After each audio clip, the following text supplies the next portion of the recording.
उपस्थित हैं लेके अगला अध्याय सारणिक, अंग्रेजी में कहे तो डिटर्मिनेंट्स।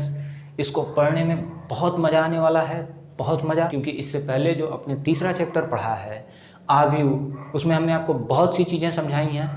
इस वीडियो को भी हम पहले पार्ट में हमारी टॉपिक, पहले तो हम सारणिक बता देंगे क्या है, उसके बाद उसका विस्तार करना बताएंगे। आव्यू में यही चीज़ नहीं हुई थी, आव्यू में विस्तार करना हम नहीं जाने थे। उसके बाद कुछ क्वेश्चन देखेंगे, उसके बाद सारणिक के गुण देखेंगे।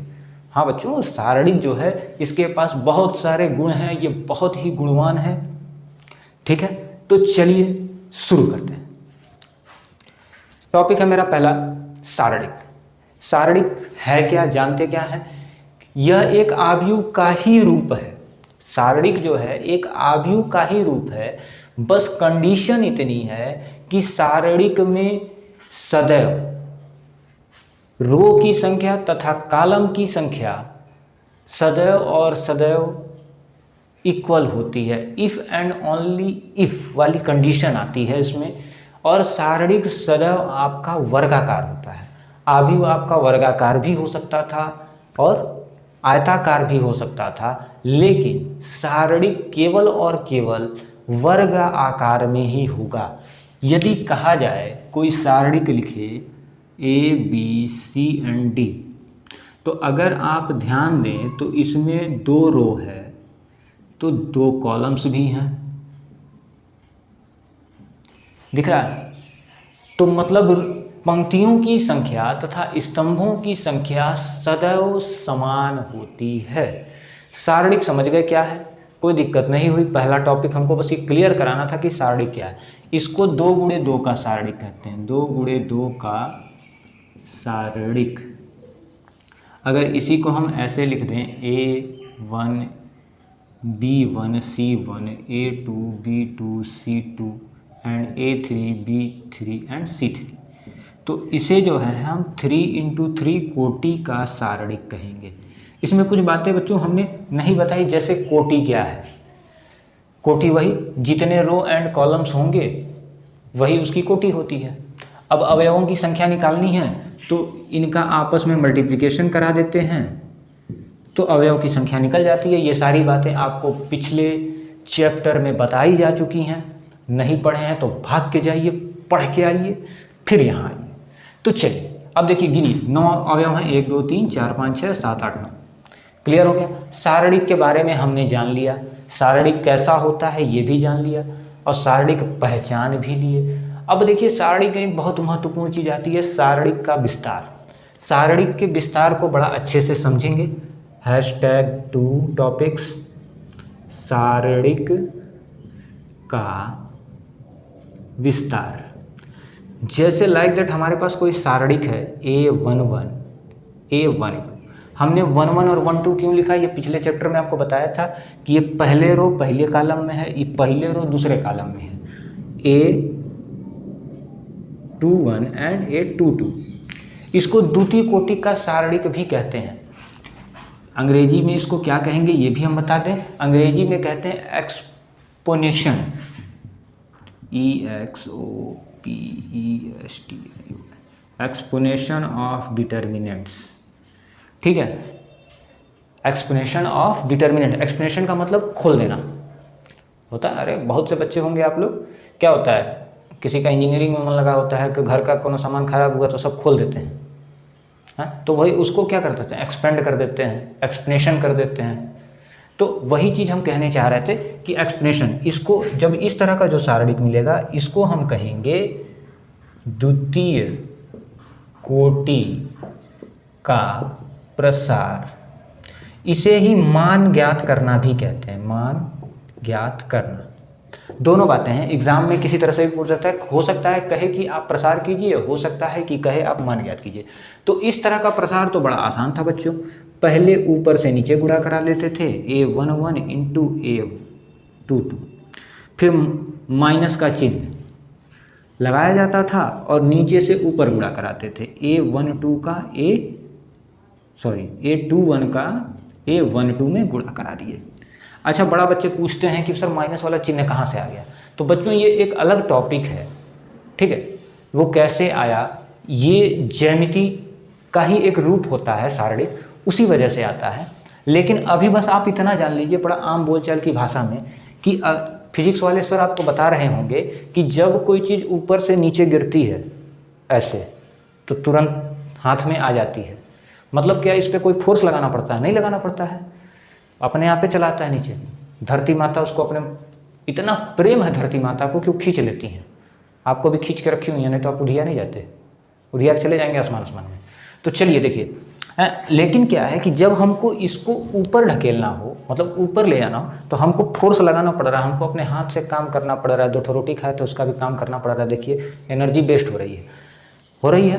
तो जब हम नीचे से ऊपर की तरफ बढ़ेंगे, तो नीचे से जब ऊपर की तरफ बढ़ते हैं तो माइनस का चिन्ह आ जाता है। बस इतना जानिए। वैसे ये कोई ठोस रीज़न नहीं है, हमने आपको कोई ठोस रीज़न नहीं बताया इसके माइनस चिन्ह आने का, बस हमने एक व्यवहारिक भाषा में बताया है, ठीक है। बाकी इसको सारणिक से आप समझेंगे। तो ये तो हो गया द्वितीय कोटि का एक्सप्लेनेशन। अगर मान लीजिए तृतीय कोटि का कहा जाए कि सर जी मान लीजिए हमको इस तरह का दे दे, तब हम क्या करेंगे? तब तो देखिए ना, क्या इन तीनों का गुणा करा के इन तीनों का गुणा करा देंगे?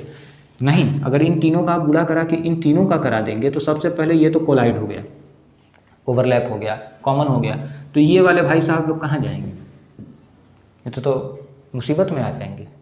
तो चलिए देखिए, तृतीय कोटि का जो प्रसार होता है वो कैसा होता है? तृतीय कोटि का प्रसार, तो तृतीय कोटि का प्रसार हम देखेंगे। जैसे मान लीजिए A11 है, A12 है, A13 है।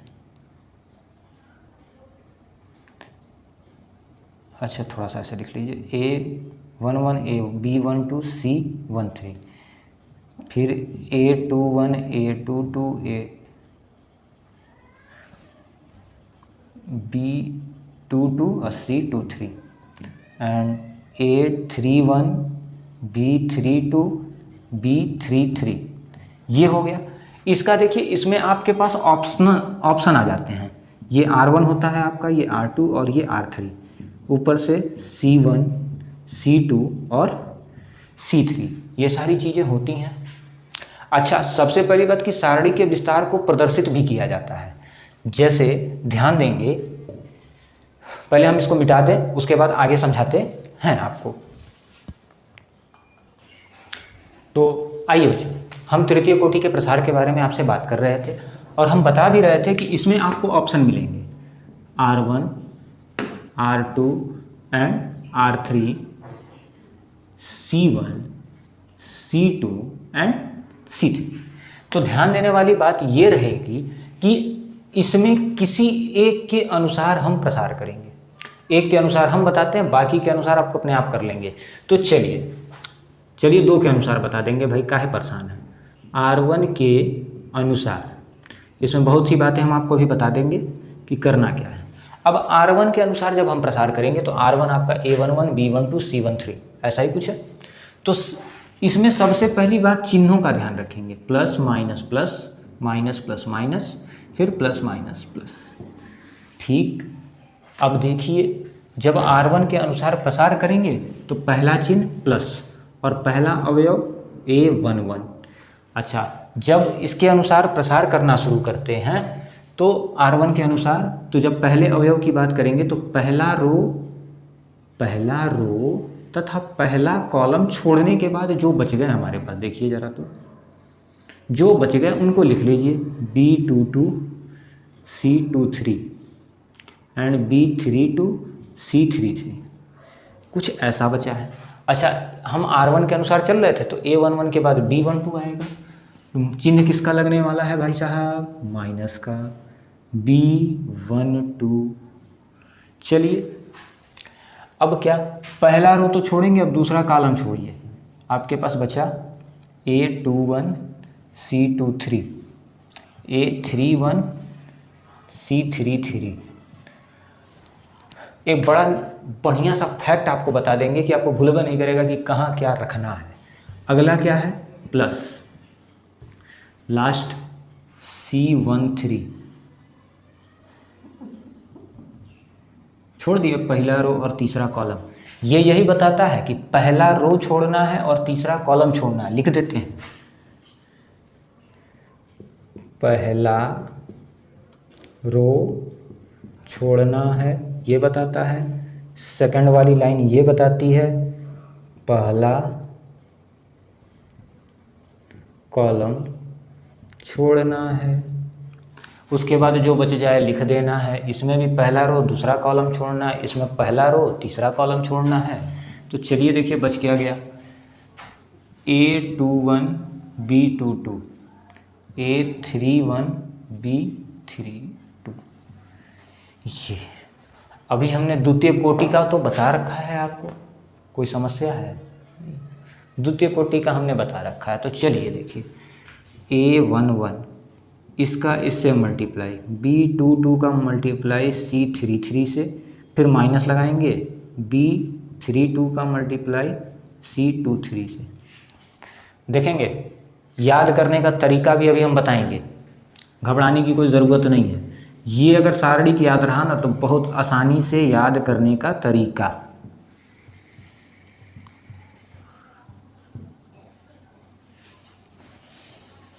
और इसका करेंगे तो -A31 A23।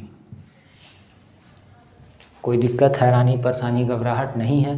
अगला देखिए C13 A21 B32 minus A31 B22। ये तो हो गया हमारा प्रसार, क्योंकि इससे आगे तो हम कर नहीं सकते क्योंकि हमारे पास न्यूमेरिकल वैल्यू नहीं है। लेकिन ये फॉर्मूले हैं, इसी पे धड़ाधड़ सामान रखना है, मान रखना है। इसको प्रदर्शित किससे करते हैं भाई साहब? पहला क्वेश्चन ये बना, पहला क्वेश्चन जनरेट हुआ कि इसको प्रदर्शित किससे करते हैं। मान लीजिए इस पूरे सारणी को ए से प्रदर्शित किया गया था, पूरे डिटर्मिनेंट्स को रिप्रेजेंट कर रहे हैं हम अगर ए से, तो इसके मान को या इसके प्रसार को हम प्रदर्शित करेंगे मॉड ए से। क्लियर? कोई दिक्कत, हैरानी, परेशानी, घबराहट नहीं है। तो चलिए ध्यान दीजिए, हम एक ट्रिक बताने वाले थे। जैसे देखिए हमने यहाँ A11 ले लिया ना, तो इस वाले लाइन में जो इसके अंदर आएगा ना 12 आएगा ना 13 आएगा। क्लियर हो गए ना? देखिए जब अगर आप 1 ले लेंगे तो इसके अंतर्गत जैसे 11 ले लिए ना, तो 11 12 13 नहीं आएगा, 21 और 31 नहीं आएगा। इस तरह से याद रख सकते हैं। अच्छा यहाँ से लिए 12 वाला, तो 12 वाले में देख लीजिएगा 12 13 11 नहीं आएगा, और इसके नीचे 22 और 32 नहीं आएगा। इसी तरह जब आप 13 वाला लेके चले तो 12 और 11 नहीं आएगा, और इसके नीचे 23 और 33 नहीं आएगा, बाकी सारे के सारे आएंगे। क्लियर हो गया होगा? ये ट्रिक याद रखेंगे। नहीं याद रहता है 11 22 33 32 23, 11 22 33, 11 दूना 22 33 32 23 याद रख लेंगे। 12 21 33 31 23 याद रख लेंगे। 13 21 32 31 22 याद रख लेंगे। ज़रूरत भी नहीं है इतना याद करने की, ऐसा तरीका ही आपको याद हो जाएगा। एक बार ऊपर से नीचे, फिर नीचे से ऊपर, ऊपर से नीचे, नीचे से ऊपर, ऊपर से नीचे, नीचे से ऊपर। इस तरह से जो है आप सारे मानों को निकाल सकते हैं। तो यहाँ तक हमने सारणिक का जो है प्रसार बता दिया।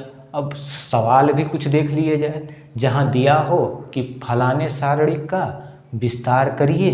तो चलिए हम देखते हैं विस्तार रूपी सवाल।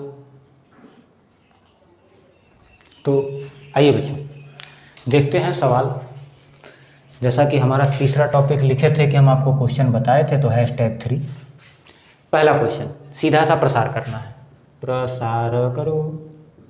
ठीक है, इसमें मान ज्ञात कर लेंगे। चलिए दोनों काम एक ही है, बस लिखने का तरीका अलग है।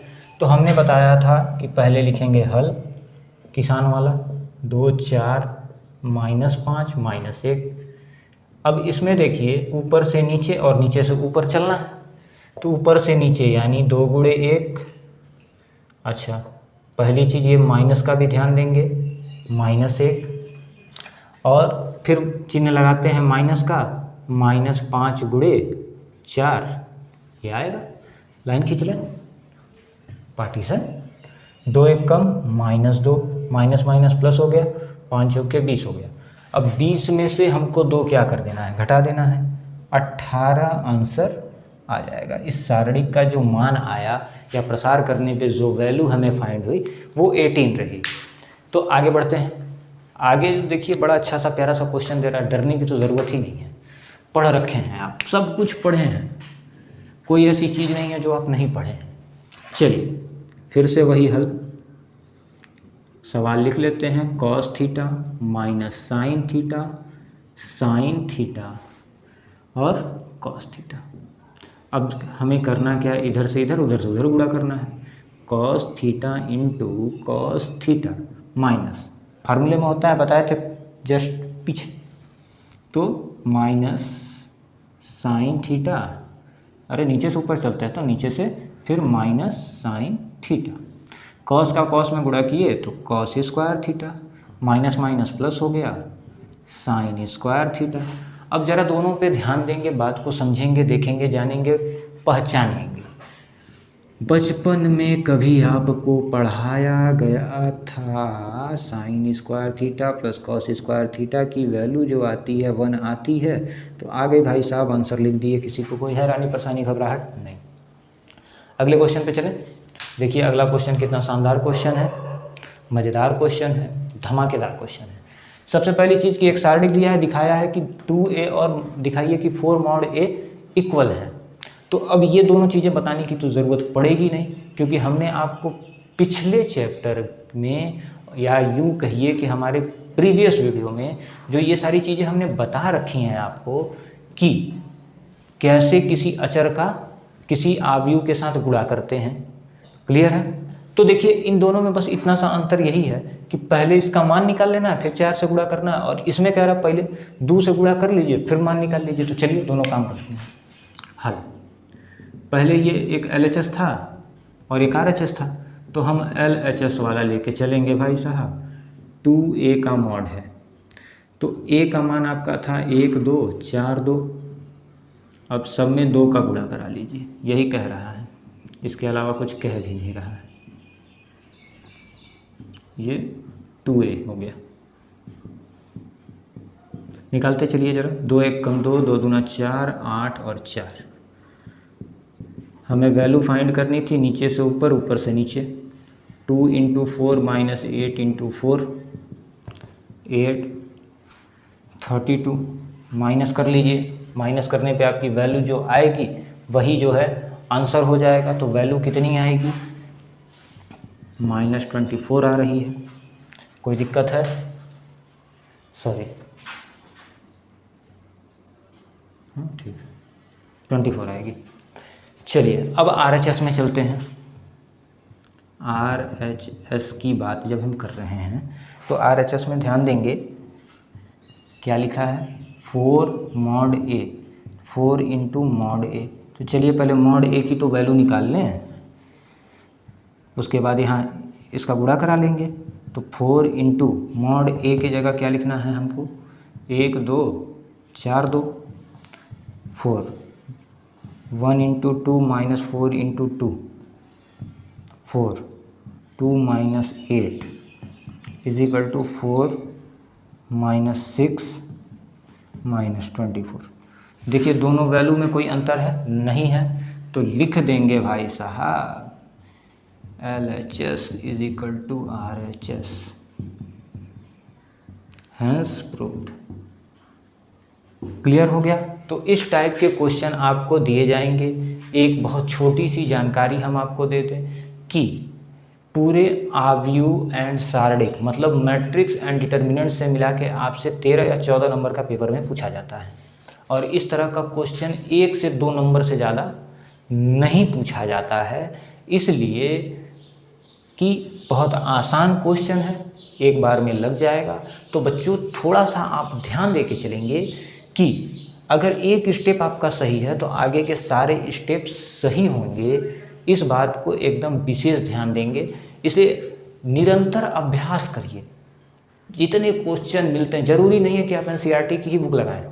हम यहाँ NCERT पढ़ा रहे हैं तो NCERT ही लगाएं।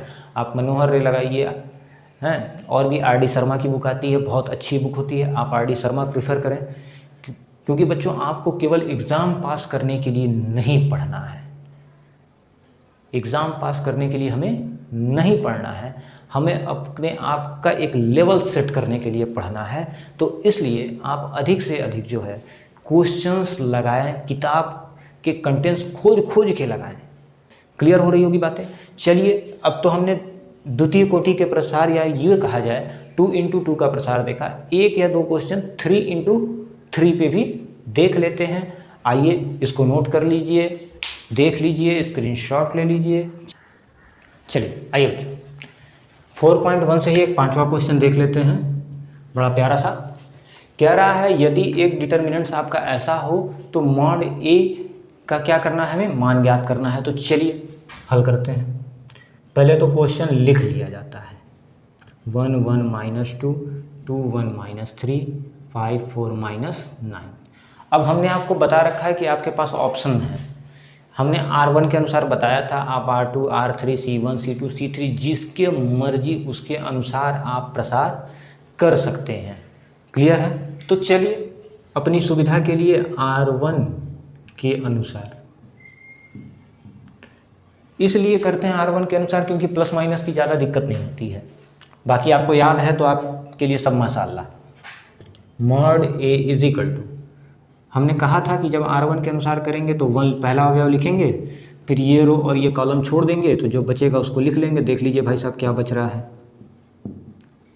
पहला प्लस होता था, दूसरा माइनस, फिर 1 लिखेंगे, दूसरा रो और पहला कॉलम छोड़ देंगे, तो ध्यान देंगे क्या बचेगा, 2 3 5 -9, फिर प्लस, लेकिन यहाँ -2 था तो माइनस लिख लीजिए, पहला रो और तीसरा कॉलम छोड़ दीजिए, तो बच गया जो आप लिख लीजिएंगे 1 2 5 और 4। क्लियर है। Mod a is equal to 1। अब देखिए मल्टीप्लाई करते हैं, 1 का मल्टीप्लाई -9 से, माइनस होता है 4 का मल्टीप्लाई 3 से। अच्छा, इसमें छोटे ब्रैकेट आने लगे तो आप बड़ा लगा लीजिए, काहे परेशान है, लीजिए बड़ा वाला लगा लीजिए, बड़े अच्छे लगते हैं। चलिए 2 का गुणा -9 से, फिर -5 का गुणा 3 से, फिर प्लस माइनस माइनस बचपन से पढ़ाया गया, फिर 2 × 4 -5 × 1। अब तो हमने यहीं तक बताया था, लेकिन आप इसके आगे कर सकते हैं क्योंकि एक न्यूमेरिकल वैल्यू है, ये सॉल्व होगी। तो चलिए भाई क्या दिक्कत है, चला जाए। 9 1 जान -9, माइनस माइनस प्लस हो गया, 12 हो गया, -1 -18 15 -2 8 5। फिर सॉल्व करते चलिए, जब तक हो रहा है तब तक करिए। इसको सब्सट्रैक्ट करेंगे तो 12 में से 9 घटा देंगे, 3 बच जाएगा। क्या परेशानी है। ये देखिए माइनस एंड माइनस प्लस हो जाएंगे, तो जब प्लस होंगे तो आपकी वैल्यू कितनी आ जाएगी, ध्यान देंगे। कुछ गड़बड़ हो गई क्या। चलिए, वैसे हमको तो नहीं लग रहा है कि गड़बड़ होनी चाहिए थी, लेकिन हुई है बच्चों, क्योंकि जैसे ही हम पहला रो और दूसरा कॉलम छोड़ रहे थे तो ये -3 था, तो जब ये -3 था तो ये बस इतनी ही गड़बड़ हुई। चलिए आगे बढ़ते हैं। तो इसको सब्सट्रैक्ट कीजिए तो यहाँ -3 आपको मिलने वाला है, -2, 8 में से 5 सब्सट्रैक्ट करेंगे तो क्या हो जाएगा, फिर से 3। चलिए बचा 3, माइनस माइनस प्लस हो गया, 3 -6, 3 3 6 -6, यानी ये वैल्यू आपकी टोटल क्या हो जाएगी, 0। इसकी मॉड ए या प्रसार की वैल्यू क्या हो गई, 0। हमने R1 के अनुसार आपको प्रसार बता दिए, क्लियर हो गया होगा। इसी तरह से आपको इसमें क्वेश्चंस लगाने हैं, लेकिन बहुत विशेष बात, जैसे ही आपको हम चौथा गुण बता देंगे ना, आप ये प्रसार करना भूल जाएंगे। जब हम सारणिक के गुणों के बारे में आपको बता देंगे तो ये प्रसार वसार आपके लिए हलवा हो जाएगा, लगाएंगे ही नहीं आप। तो चलिए शुरू करें अपने अगले टॉपिक को, सारणिक के गुण। और सारणिक के गुण बच्चों ऐसे हैं कि केवल हम यहाँ परिभाषा नहीं लिखेंगे, हम बोलेंगे, आपको सुनना है, समझना है, और कापी और पेन लेके बैठना है और धड़ धड़ धड़ धड़ लिख लीजिएगा। मात्र 7 गुण हैं और सातों के सातों बहुत इंपॉर्टेंट है। तो इसको लिख लीजिए, लगा लीजिए, समझ लीजिए, स्क्रीनशॉट लीजिए और